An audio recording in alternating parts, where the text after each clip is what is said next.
কলা পাতায় চিংড়ি মাছ ভাপা বা পোড়া যেটা খুশি বলতে পারো, খেতে কিন্তু দুর্দান্ত হয়। রেসিপিটা তোমরা পুরোটা দেখো, যদি ভালো লাগে তাহলে বাড়িতে করে খেও, আশা করি ভালো লাগবে। তো এর জন্য লাগবে চিংড়ি মাছ আর বেশ খানিকটা নারকেল আর রসুন, আদা, পেঁয়াজ, লঙ্কা সব কিছুই লাগবে।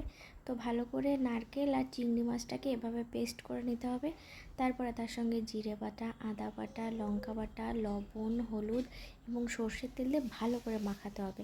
আর তারপর একটা কলা পাতা ভালো করে মুছে তাতে ভালো করে সর্ষের তেল লাগিয়ে আমরা যে মিশ্রণটা বানিয়েছি চিংড়ি মাছের, সেটা এভাবে কলা পাতায় ভালো করে মেলে দিতে হবে।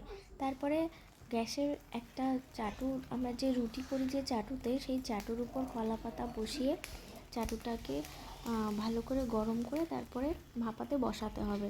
আর তার সঙ্গে একটা ঢাকনা দিয়ে অবশ্যই ঢেকে দিতে হবে, কারণ এটা যেহেতু উপরটাও হবে। তো এক পাশটা যখন হয়ে যাবে তখন আরেক পাশটা এভাবে উল্টে দিতে হবে। দেখো, এই যে এক পাশটা কিন্তু প্রায় হয়ে গেছে, আরেক পাশটা উল্টে দিলে হয়ে যাবে। তো ফাইনাল লুকটা এটা এসেছে। আমি ভিডিও করতে একটু লেট করে ফেলেছিলাম, দুজন খেয়েও নিয়েছে, এত ভালো হয়েছে।